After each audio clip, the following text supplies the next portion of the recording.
Coast Cookbook and Speakeasy with Chef Justice Putnam. Netrootsradio.com.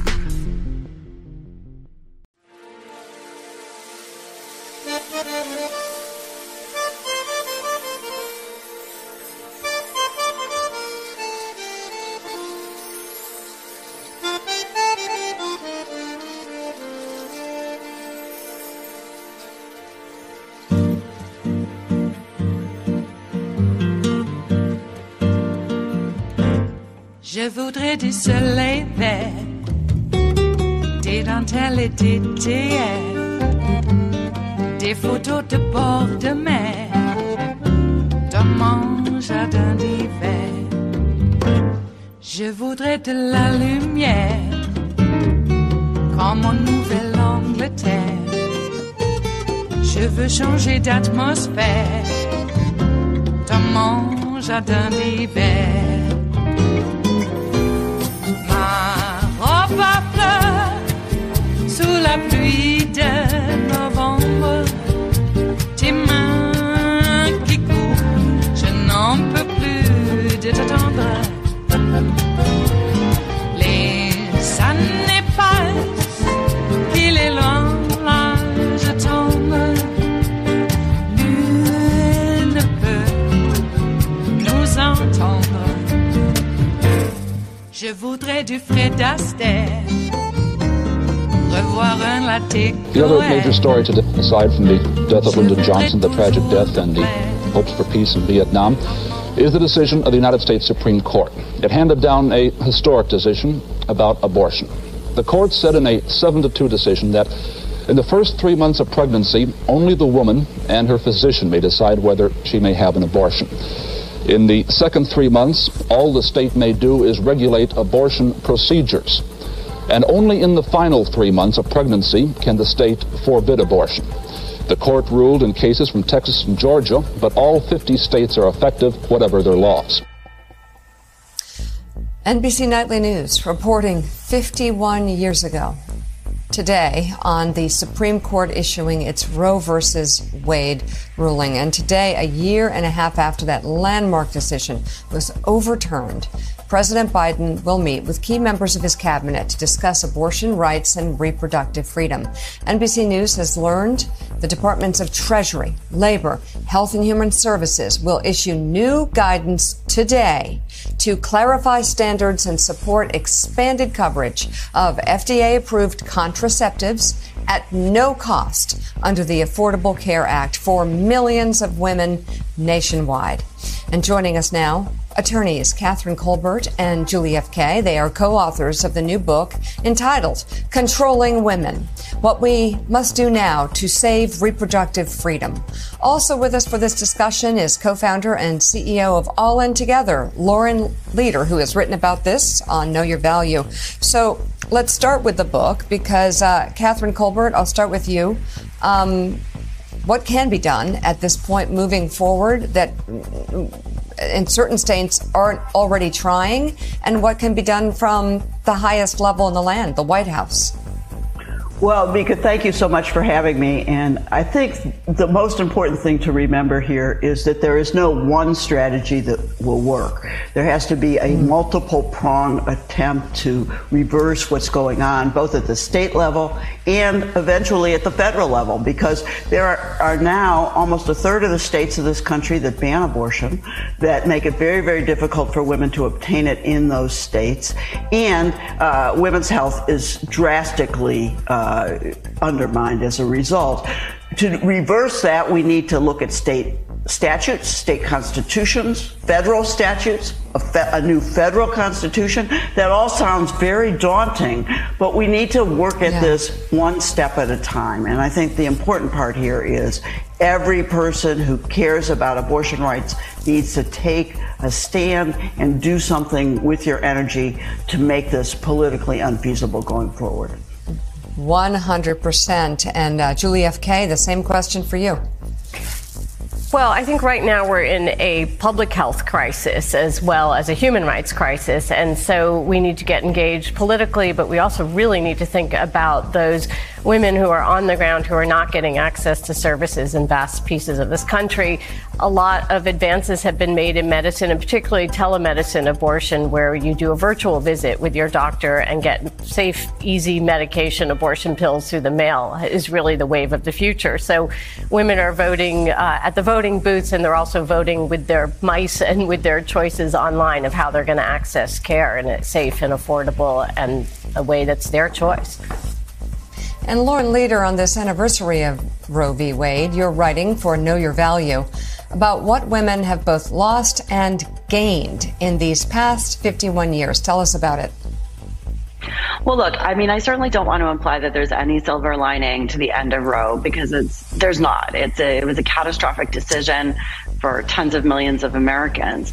However, I do think that for many years, the sort of political galvanization around abortion was all around the anti-abortion movement, the pro-life movement, that for 51 years was one of the most important animating forces in American politics, really from Ronald Reagan to the present day. And they were enormously successful. And I think what we really have now seen is that for the first time, certainly in my lifetime, a majority of women and even men as well have woken up to this reality that rights are not guaranteed. They can be reversed. And without our active political participation, really anything is possible. So I think the wake-up call for Americans has been very real. We saw it at the ballot box in places like Ohio and Kentucky, and in every place where abortion's been on the ballot since Dobbs. And that is a really incredibly important sort of political change in this country. The advantage now, the political advantage, is on the pro-abortion, not pro-abortion, but obviously pro-abortion rights movement. And that is a huge shift. It's a political earthquake. Catherine, can you give us a kind of update in the, what is it now, 18 months plus since the Dobbs ruling on what's happened to abortion in this country and the expansion of telemedicine and trying to kind of step into the breach and how important that has been? Well, I think the most important thing is that in states where abortion is banned, women have to struggle to find services.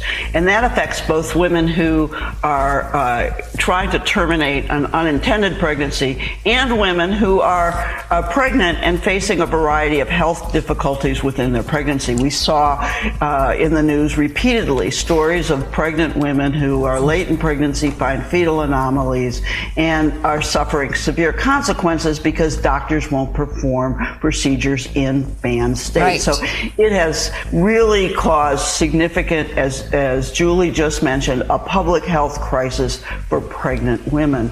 In addition, though, what we've seen is a whole range of women having to struggle every single day to find services, either by telephone, by finding friends who can help them. And in many states, like in Texas, well, not many states, but certainly in Texas, they can be criminally prosecuted for trying to find services from their friends. And there have been a number of cases in Texas in which people helping women have been threatened with litigation. So we've seen both the public health crisis, the criminalization, and most importantly, as Lauren said, a reawakening among women that this is not allowable, that they need to become politically active, that they need to say this is no longer okay, and begin to show that in the ballot box. So, Julie, as you sat down here, we talked about what an outsized role abortion played in the 2022 election. It did last year in the 2023. We have every reason to believe it will again this year. Even as we're talking about other things right now, there's belief certainly among Democrats. They think that in the ballot box, abortion is going to really matter.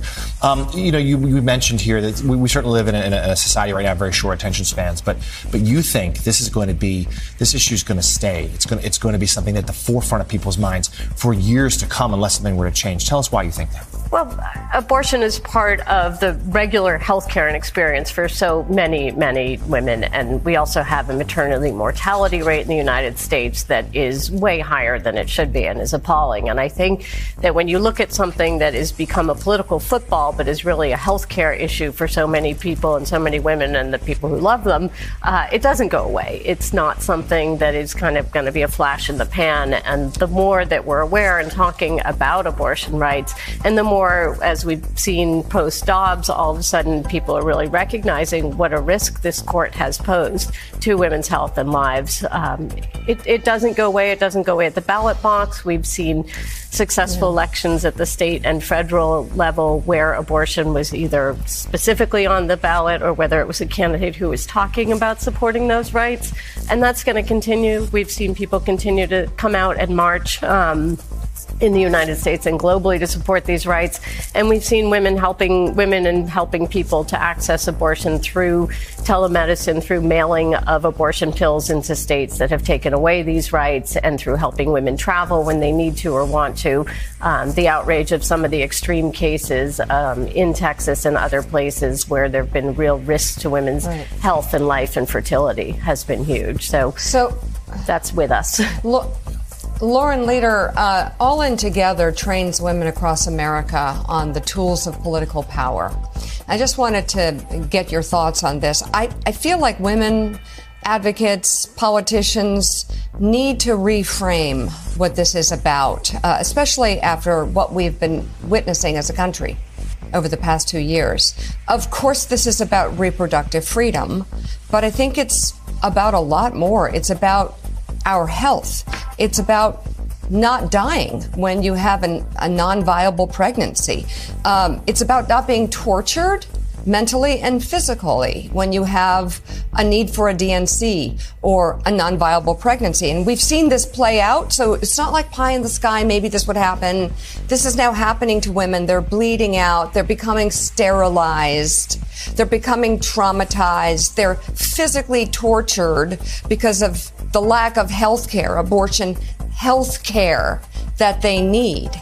It's about our right to life. It's about the right to life of your sister, a new mother, somebody who wants to have babies but has a non-viable pregnancy that has gone terribly wrong. Her right to life and her right to not have to watch that baby gasp for air and die in her arms hours after it was born, and then find out she's sterilized and then get mentally tortured by that, perhaps need a lot of mental health care. Our right to a normal, healthy life. This is about more than reproductive freedom. You see, when you say reproductive freedom, stupid Republicans, stupid, short-sighted, and hypocritical Republicans, many of whom probably have people in their lives who have had abortions and needed them, and they've been able to pay for them. Those people, men and women at this point, will take reproductive freedom and say, oh, look at those women, those lazy women who got pregnant, and now they want to murder a baby. That's what they use those words. That's how they frame those words. And we have real life experiences that show that we're fighting for our right to life at this point, for our right to abortion health care, to a healthy life. It is Monday, the 22nd of January of 2024, and you are in West Coast Cookbook and Speakeasy. I am your chef de cuisine, Justice Putnam. Gunner, the English Bulldog, is our snoozing sous chef. Precious, the little Yorkie, is our door girl, and she will be seating you directly for our especially special daily special, River City Hash Mondays, because that's what we do on the weekends. That's right. You know, it's sort of like a repurposing. You know, it is. If you've been in the trade, the restaurant biz. Well, enough of that. How was your weekend? Was it sufficiently filled with, I don't know, whoa? Yeah, we actually have some really good stories on the world desk. You know, at least in Germany, they know what Nazism is and aren't afraid to call it out. I unfortunately had a little tete-a-tete once again with neighbors on the Rogue River Facebook page. Now, I gotta say that the more reasonable thinking members of our town, which just happens to be the ones who vote Democratic, have reached out and assured me that they are there. But I really don't blame people for, hanging back. Not everybody has the, I don't want to say fortitude. That might be insulting to them. But look, not everybody has the personality to take the slings and arrows, slough them off, and throw a few barbs back just for fun. And I put a restriction on how much I let people know, because I don't want my house burned down, and I have no doubt that there are people that would do that. And I've tried expressing to some members in our town that, in my experience, and I was trying to intimate that it wasn't just restricted to my experience, but an experience that was, sort of experienced by a lot of people, and in a lot worse way than what I experienced. Now, we had crosses burned on our lawn when we were kids. When we moved to Southern California. Isn't that nice? To the San Gabriel Valley. The John Birch Society and Diamond Bar. So they were like on the right of us as you're looking across the continent. Okay. Back across the continent. Just for, little locus there. Locus of proximity, as they would want, is what they would say. They would, too.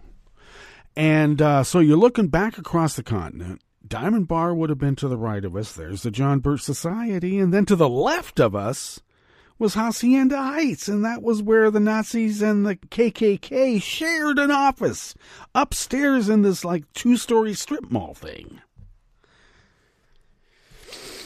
And they were to the left of us.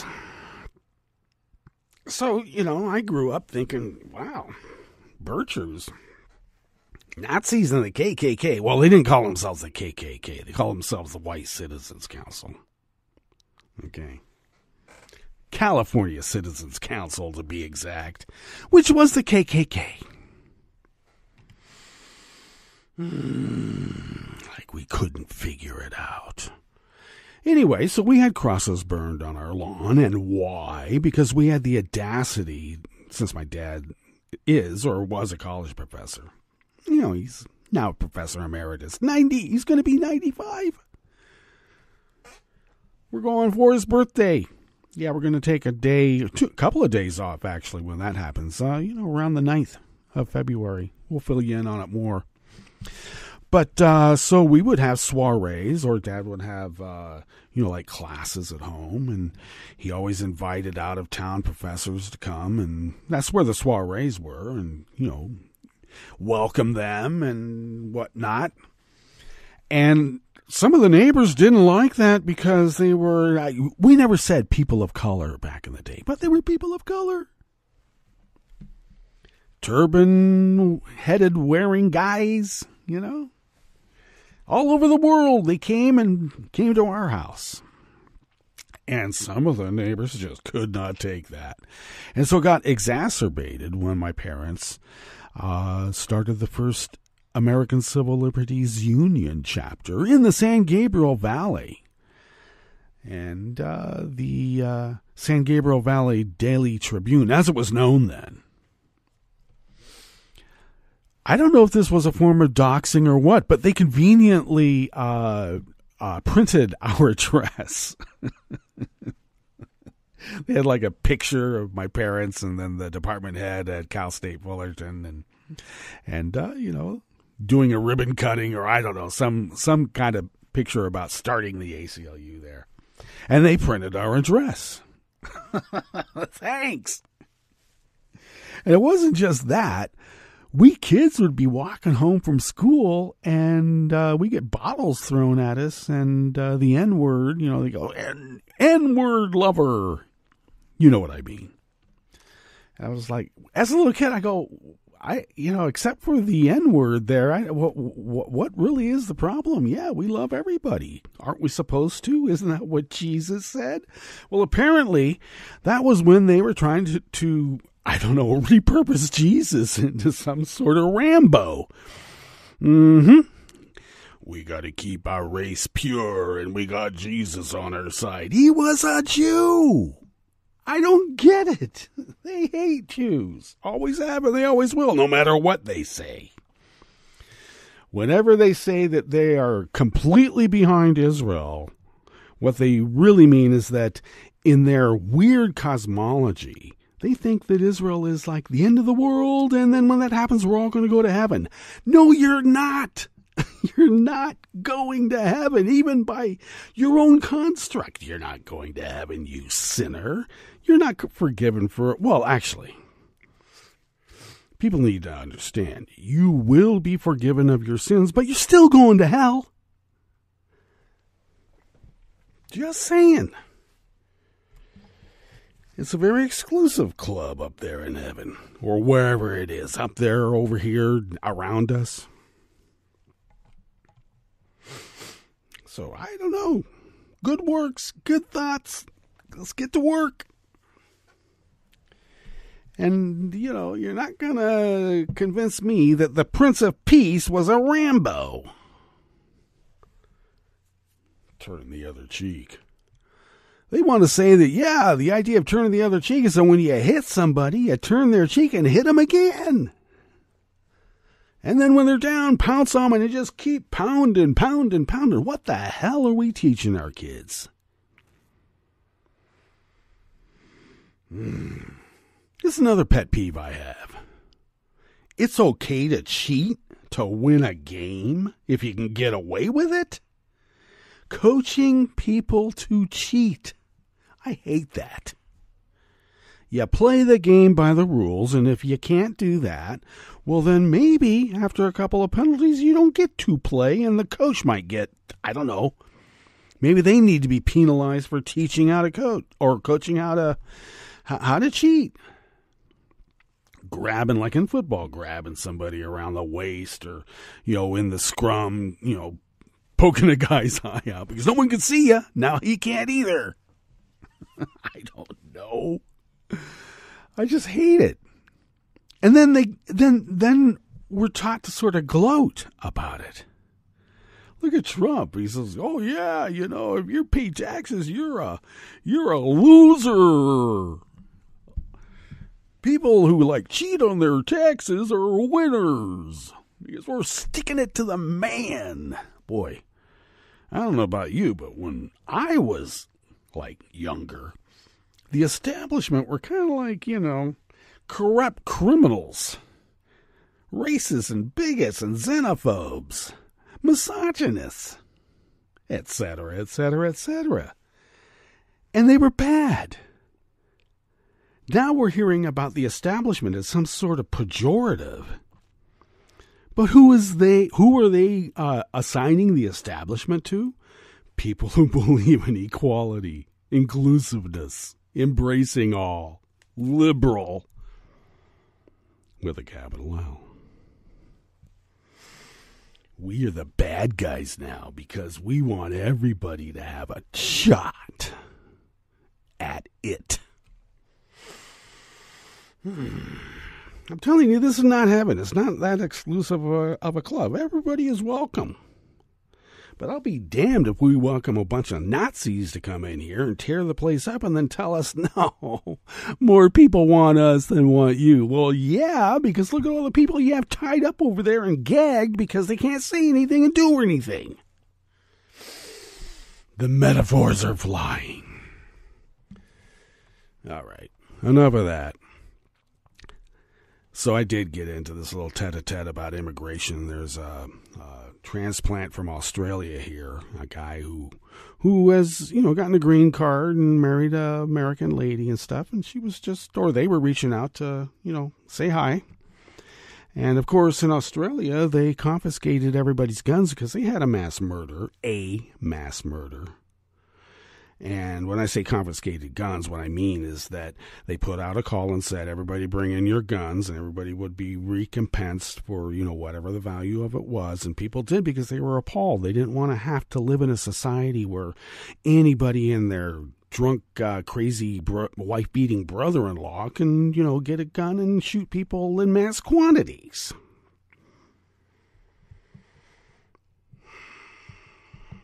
So, a lot of people said, well, if you're not into the Second Amendment, you're no friend of mine. And then it devolved into dirty, disease-ridden immigrants. Oh, but no, they're not anti-immigrant. They're just against illegals. And we know what that means.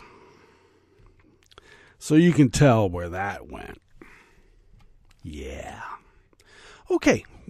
Where are we going at this very moment? Well, we better tell you what we have in store for you here in this salon we call West Coast Cookbook and Speakeasy. Well, as we began, now that is something the Biden administration, in spite of the bought-off Supreme Court, Leonard Leo and the Opus Dei and all these other freaks who basically bribed and stacked the court. Joe et al. Are saying, well, look, this is a legislative issue, so we're legislating.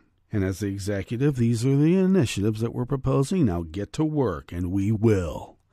And that means we got to vote these Nazis out of here and make sure they don't rot us from within anymore. Well, that was great. He announced these new abortion initiatives on the 51st anniversary of Roe. Wow. Some of us forget that was also when LBJ died. Comings and goings. Father time, little baby time. Here we are. On the rest of the menu, I don't know what that means. Georgia lawmakers, talking about socialism. Georgia lawmakers want to restrict the value of homes to keep property taxes down. Now, I don't know. Some people look at taxes as just being the cost of business, and they don't want the value of their homes to go down. But hey, I thought we were supposed to let the magic of the market decide, but apparently not here. Texas. The Bureau of Land Management is looking to drastically cut target shooting within Arizona's Sonoran Desert National Monument. And that's going to cause an uproar because they not only want to shoot up everything out there and leave lead or whatever it is, but they want to drive these off-road RVs and tear up the desert. How dare you? It's our right. No, it's not. And a former firefighter with a previous arson conviction has been arrested for detonating a homemade bomb and planting several others along roadways across 2 Northern California counties. Well, I guess he wanted to be a hero, or maybe he's like another one of those crazy types that you know what I mean, that deal with bombs and all this other BS.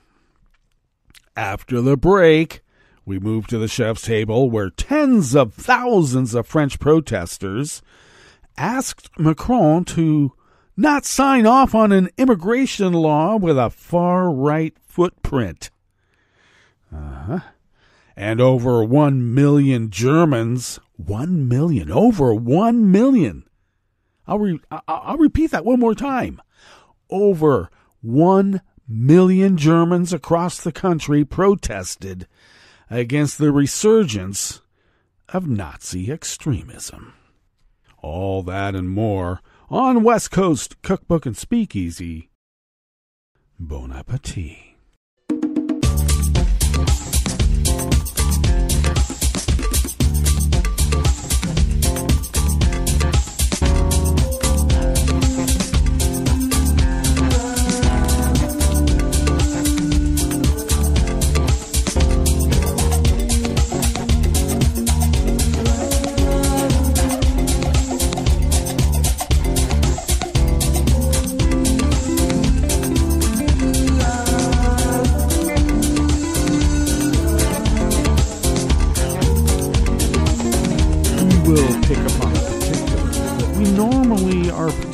At this particular time tomorrow. But in the meantime, we're going to tuck into this first offering here in the Bistro Cafe of West Coast Cookbook and Speakeasy, and it is by Jeff Amy from the Associated Press. With a run-up in home values spiking higher property taxes for many Georgia homeowners, there was a groundswell among state lawmakers in this election year to provide relief. Georgia's Senate Finance Committee plans a hearing on Monday today on a bill limiting increases in a home's value, not an increase in the tax. Let's be clear, okay? As assessed for property tax purposes to 3% per year. The limit would last as long as the owner maintained a homestead exemption. Voters would have to approve the plan in a November referendum. Meanwhile, Republican House Speaker John Burns of Newington proposed doubling the state's homestead tax exemption, a measure likely to cut tax bills by nearly $100 million statewide. But Georgia is far from the only state where lawmakers are reacting to voter discontent on higher levies. No one cared when they were making money hand over fist from their selling their properties. Oh, well.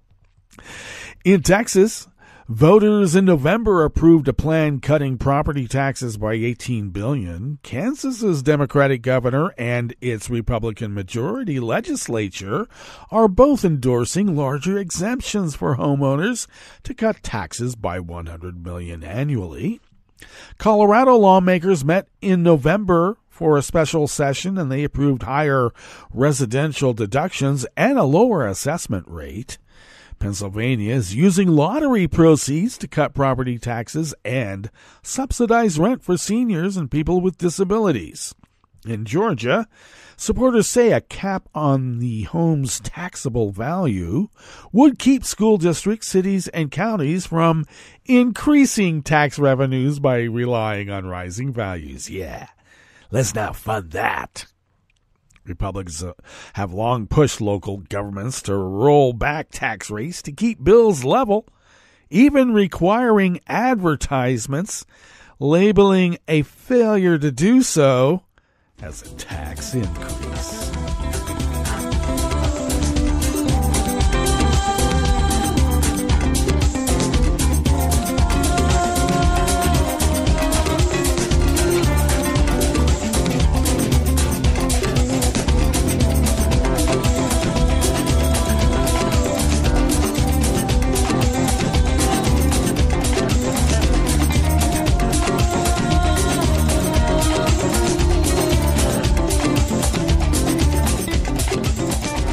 Associated Press staff brings us this next offering here in the Bistro Cafe of West Coast Cookbook and Speakeasy, River City Hash Mondays.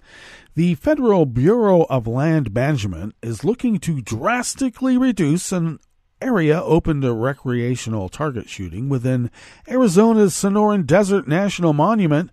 The agency announced that a proposed resource management plan amendment would allow target shooting on 5,295 acres of the monument and be banned on the monument's remaining 481,000 approximate acres. Currently, target shooting is permitted on 436,000 acres of the monument.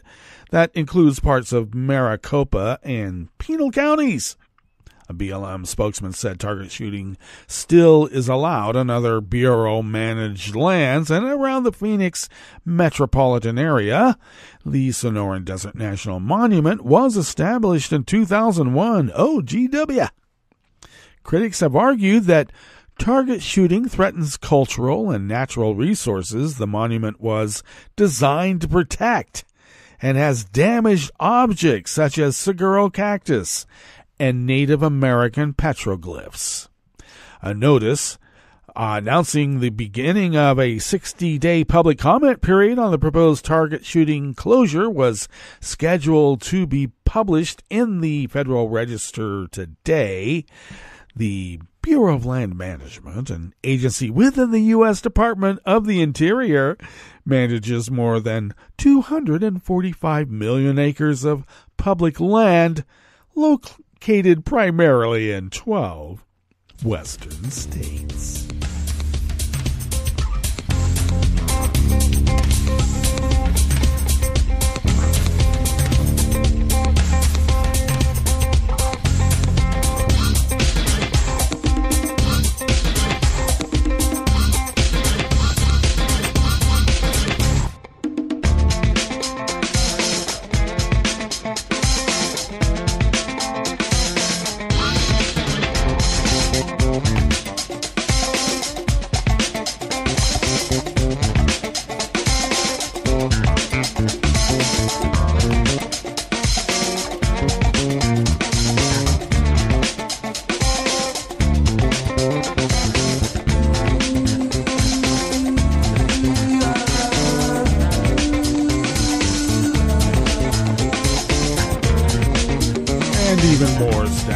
Associated Press brings us this final offering here in the Bistro Cafe of West Coast Cookbook and Speakeasy. A former firefighter with a previous arson conviction has been arrested on suspicion of detonating a homemade bomb and planting several other explosive devices along roadways across 2 Northern California counties, authorities said. The 41-year-old man pleaded not guilty last week to multiple felony charges, including possessing and exploding an explosive device with the, quote, intent to injure, intimidate, and terrify a person, and to wrongfully injure and destroy property, end quote, according to the criminal complaint.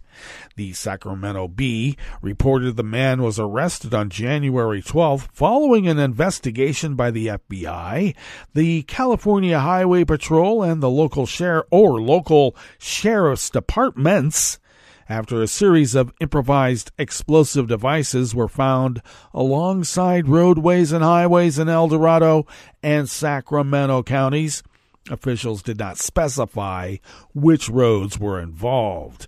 In a social media post, the Highway Patrol said the man, a resident of Orange Vale, was apprehended after an intense operation in which an explosive ordnance disposal team carried out critical search warrants. The defendant also faces an allegation for having a previous felony conviction. In 2016, he pleaded guilty to setting at least 30 fires in rural areas east of Sacramento during 2006 and 2007, causing $7 million in damage. He was sentenced to 5 years in prison and agreed to pay more than $246,000 in restitution to the state. He set the fires after serving as a firefighter for the Diamond Springs Fire Protection District in El Dorado County. He also worked from 2001 to 2003 as a seasonal firefighter for CAL FIRE, according to the Bee. The defendant is now being held at the El Dorado County Jail and is ineligible for bail. Do you think? Well, it sounds to me like he's getting some revenge after getting out of stir. Well, good thing they apprehended him. Now let us go to our break. And when we get back from that break, we will go through weather from around the world. And we will finish up with the stories that we've curated for you today. You are listening to West Coast Cookbook and Speakeasy. And we will be right back. You are listening to netrootsradio.com. Please hang up and try again.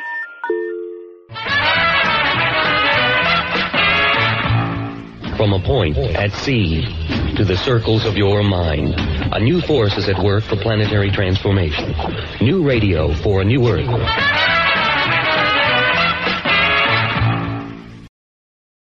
This is Take Two Movie Review. I'm Clinton Johnston. This week, you kill the son of the father, prepare to...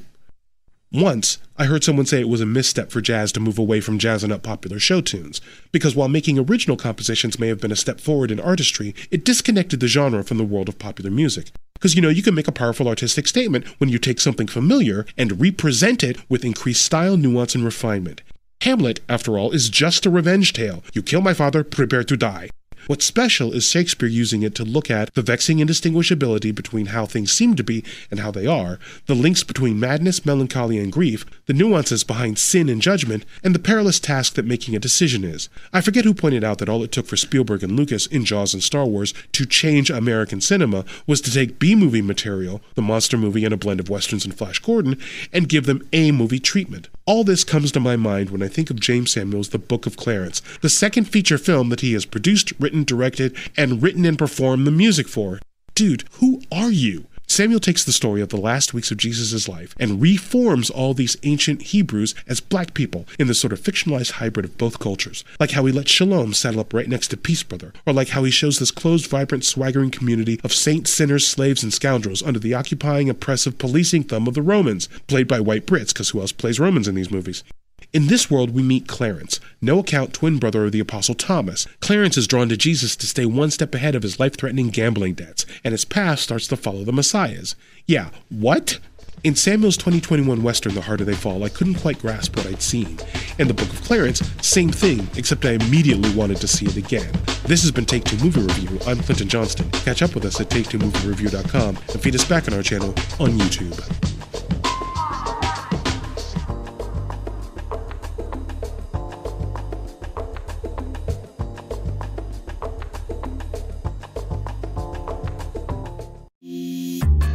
This program is presented by the Centers for Disease Control and Prevention. Welcome to this edition of PCD Soundbites. I'm Karen Ngowe, filling in for your host, Latoya Simmons. Current guidelines recommend adults get at least 2.5 hours of moderate-intensity aerobic activity a week, like brisk walking. But many Americans don't get enough physical activity to meet this guideline, which can lead to chronic disease and premature death. Joining me today is Dr. Susan Carlson, a lead epidemiologist in CDC's Division of Nutrition, Physical Activity, and Obesity. We'll be discussing her research, which aims to estimate the percentage of U.S. deaths attributed to inadequate levels of physical activity. Thank you for being here, Susan. Thank you for inviting me, Karen. Susan, give us a brief overview of your study. As Karen stated, the current aerobic physical activity guideline recommends that adults participate weekly in at least 150 minutes of moderate intensity physical activity, or its equivalent for substantial health benefits. The health benefits include such things as lowering the risk of premature death, heart disease, stroke, type 2 diabetes, certain types of cancers, and depression. In our study, we first examined what influence physical activity levels below the current guideline have on premature mortality, and we wanted to look at whether this association differed by age. The second purpose was really to estimate the percentage of deaths that are attributable to levels of physical activity that are inadequate to meet the current guideline. What did your research reveal about the association between inadequate physical activity and premature death among American adults? So in a nationally representative sample of U.S. adults, we found that adults with levels of physical activity inadequate to meet current guidelines had an increased risk of premature death.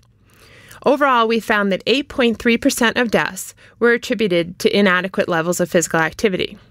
Our findings suggest that if you increase adults' physical activity levels to meet the current guidelines, this is likely one way to reduce the risk of premature death in the United States.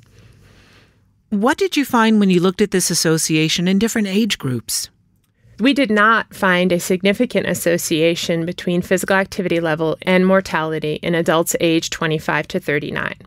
However, for those aged 40 to 69 and 70 or older, we found that not meeting the guideline was associated with an increased risk of premature mortality. How did these findings compare to previous similar studies? We found that our estimates were similar or slightly lower when comparing to similar studies that have examined this association. In general, our estimates of the percent of deaths attributable to inadequate levels of physical activity is not practically different from other studies. Do you think researchers have become better at estimating the percentage of deaths attributed to inadequate physical activity? Estimating the percentage can be challenging. Many of the previous studies that have provided these estimates have done so by combining estimates across different sources. This can really bias results, especially if there are differences in the populations or if the physical activity measure differs. When you use a survival analysis conducted in a single population, which is what we did in this study, you can overcome a lot of these biases and improve your estimates. Facilitating the linking of CDC survey data from systems like the National Health Interview Survey to mortality data can really help researchers explore these issues. How do you think this research can be used to help get adults moving and reduce the risk of premature death associated with inadequate physical activity? So we found in this study that a significant portion of deaths were attributed to lower levels of physical activity.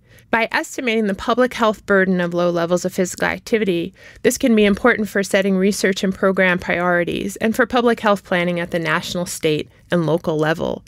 Ultimately, individuals make the decision to be active. However, this decision can be made easier by programs and policies that provide opportunities for physical activity and by making communities more activity-friendly. By working collaboratively across different sectors, communities across the nation can help to increase physical activity levels and potentially reduce the risk of premature death. Thank you, Susan. You can read her study, Percentage of Deaths Associated with Inadequate Physical Activity in the United States, online at cdc.gov/PCD. The findings and conclusions in this report are those of the author and do not necessarily represent the official position of the Centers for Disease Control and Prevention. For the most accurate health information, visit cdc.gov or call 1-800-CDC-INFO. Hi, I'm Tom Hartman, and since you're listening to netrootsradio.com, show your progressive side and go to the donate button on the bottom of the homepage. It's progressives like you who power Netroots Radio and keep the progressive message beaming everywhere 24 hours a day. Just go to our donate button at the bottom of netrootsradio.com. Thank you for keeping progressive radio at full power.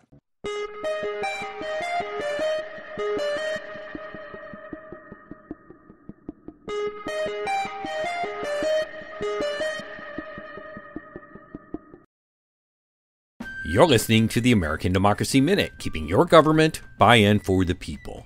A Gallup poll released this month found 43% of Americans identify as unaffiliated independent voters. But in some states, they can't vote in primaries. As voting begins January 23rd in the New Hampshire presidential primary, what states are considering closing or opening primaries in 2024? Closed primaries allow only those registered with a party to vote in that party's primary. Open primaries allow any voter to take either party's ballot. Semi-open primaries allow unaffiliated voters to take one or the other, while registered Democrats or Republicans can only vote in their primary. New Hampshire's presidential primary is the same as it has been for the last few decades, allowing unaffiliated voters, the state's largest block of voters, to vote. But the New Hampshire GOP is considering closing its future primaries, joining legislators in Louisiana and Ohio. Wyoming closed its primaries last year, joining Delaware, Florida, Kentucky, Nevada, New Mexico, New York, and Pennsylvania. In Wyoming and New Hampshire, attempts to close the primary have been driven by crossover voting, where voters become independent to influence the outcome of another party's primary.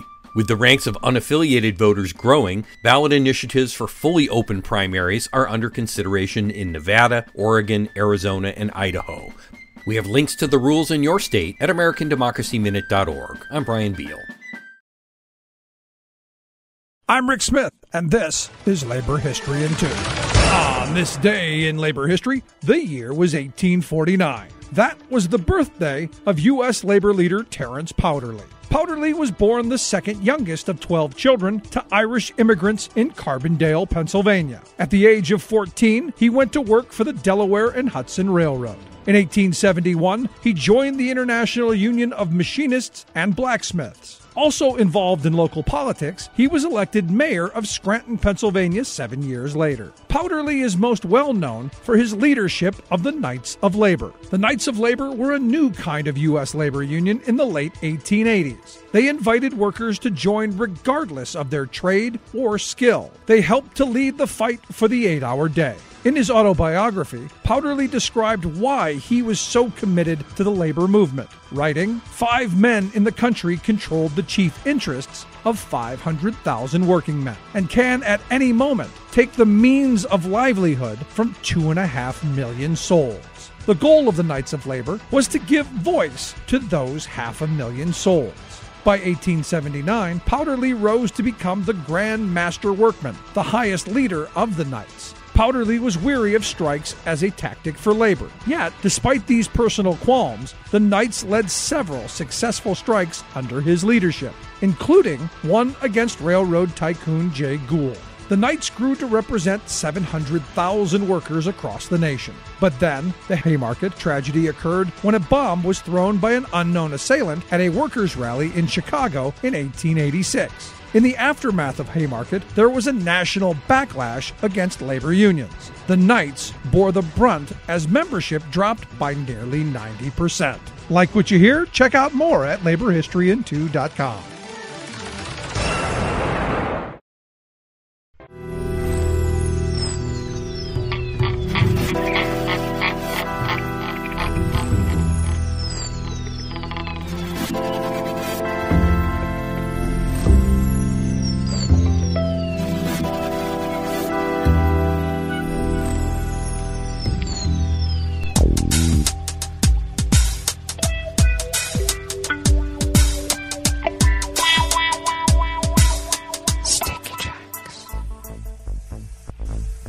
Thank you for accompanying us here to the Chef's Table at West Coast Cookbook and Speakeasy River City Ash Mondays.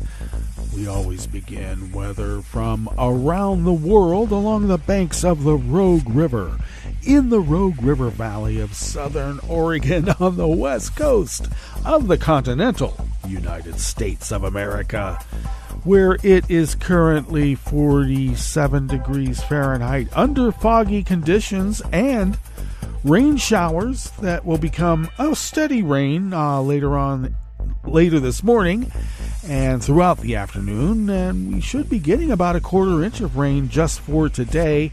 Highs in the mid-50s with winds light and variable, and then cloudy with occasional rain this evening, and then overnight, of course, lows in the mid-40s, winds light and variable, and it should be bringing with it something less than a quarter inch overnight.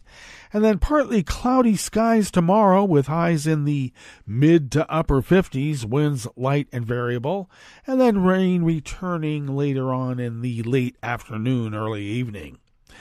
We still have pollen rated as none in our little town of Rogue River. The air quality index for the region is in the good range at 21 parts per million, and that daytime UV index, though it is low, it has ticked up one level to level 2. Barometric pressure is rising at 29.67 inches. Visibility is down to a quarter mile, and relative humidity is at 100%. Weather from around the world is brought to you by a crowd of crowdsourced weather stations that a crowd crowdsources from around the world. London is 50 degrees and mostly cloudy. Paris is 54 and partly cloudy with a wind advisory for heavy wind. Rome is 52 and sunny. Bagram is 35 degrees and partly cloudy. Kyiv is 26 and cloudy. Hong Kong is 47 degrees and partly cloudy. Tokyo is 50 and fair. Melbourne, Victoria, Australia is 58 degrees and mostly cloudy. San Francisco, California is 56 degrees with rain with a small craft advisory. Chicago, Illinois is 28 degrees and cloudy with a winter storm watch. And New York, New York is 31 degrees Fahrenheit and fair.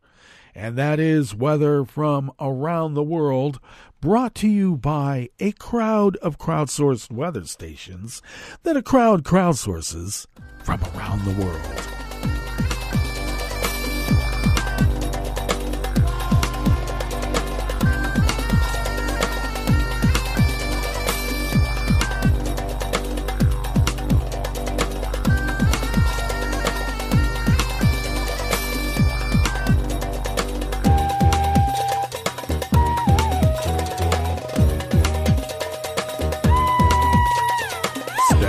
World Desk of the Associated Press brings us this first amuse-bouche here at the Chef's Table at West Coast Cookbook and Speakeasy River City Hash Mondays. Tens of thousands of people marched in the streets of cities across France on Sunday yesterday to call on President Emmanuel Macron not to sign into law tough new legislation on immigration that they say bears the footprint of the far right and betrays French values. According to the Interior Ministry, 75,000 people took part across the country, with 16,000 protesters turning out in Paris alone. The hard left CGT union put the number of protesters nationwide at 150,000. The timing of the protest was critical, coming 4 days before the Constitutional Council decides on Thursday whether all articles in the law passed in December conform with the French Constitution. The bill strengthens France's ability to deport foreigners considered undesirable and makes it tougher for foreigners to take advantage of social welfare, among other measures. The protest was called by 200 figures from various sectors, including the arts and the unions. The law was written under the dictate of the merchants of hate, who dream of imposing on France their project of national preference, the signatories of the Call to March wrote. National preference, under which the French, not foreigners, should profit from the riches of the land, has long been the rallying cry of the far-right National Rally Party. It's just the hard-right French version of Blood and Soil.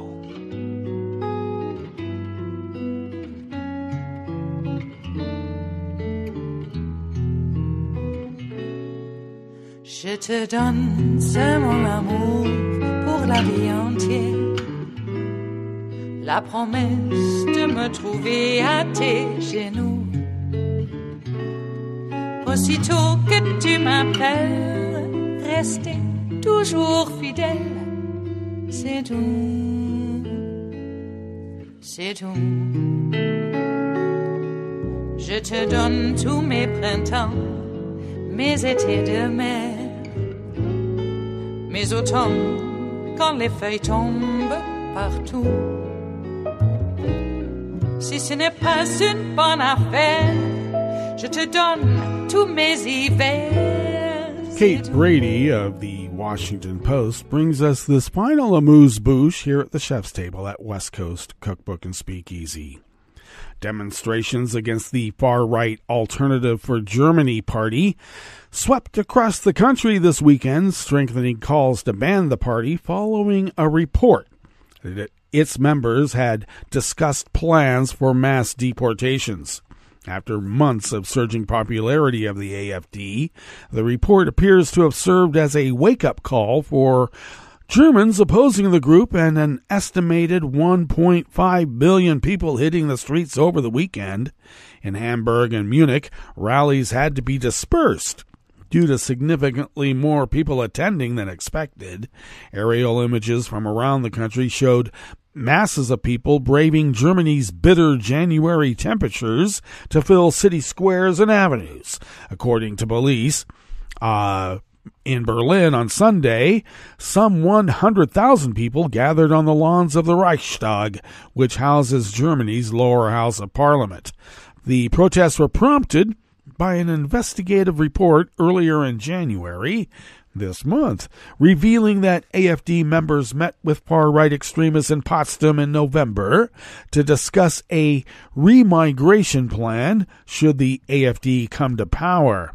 According to a report by nonprofit research institute Correctiv, Martin Sellner, a far-right extremist and leader of the Austrian identitarian movement, proposed a master plan that would reserve the resettlement of foreigners.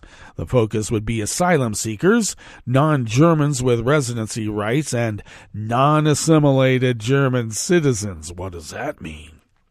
The idea of sending people to a model state in North Africa was also reportedly discussed. A similar plan to the 1940 Nazi plan to deport millions of Jews to Madagascar. With less than 6 months to go until Germans head to the polls in European parliamentary elections, the AfD continues to maintain its months-long hold on second position in the national polls at around 22%. The party is only single digits behind the conservative opposition, the Christian Democratic Union, and the Christian Socialist Union, known as the CDU-CSU. The approval ratings of the center-left governing coalition, meanwhile, has plummeted to record lows amid higher costs of living, a budget crisis, and the debate over migration. Sound familiar? Except we need to be showing a lot more support for democracy and a lot less for allowing these Nazis to be platformed. Well, all right, that brings us to the end of our broadcast period for the day, but you do know Netroots Radio broadcasts on, and we will meet up here tomorrow for Tarrytown Chowder Tuesdays. So do stay tuned to Netroots Radio all day and all night for all the breaking news as it breaks, and we will meet up here tomorrow. right here in West Coast Cookbook and Speakeasy. Bon appetit.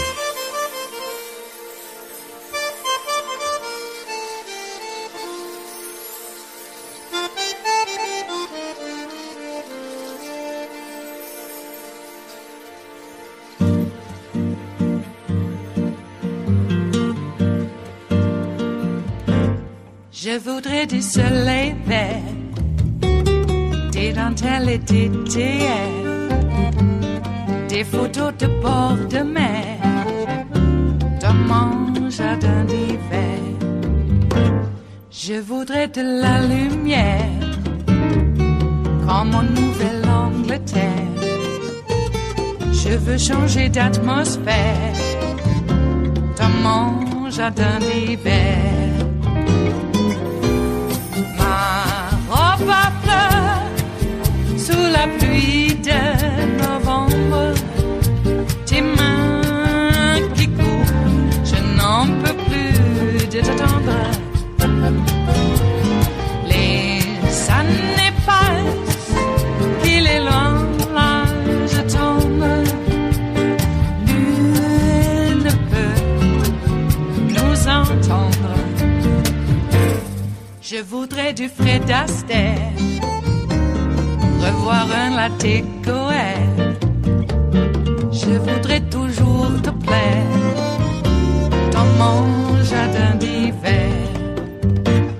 Je veux déjeuner par terre, comme au long de golfe clair, t'embrasser les yeux ouverts dans mon jardin d'hiver.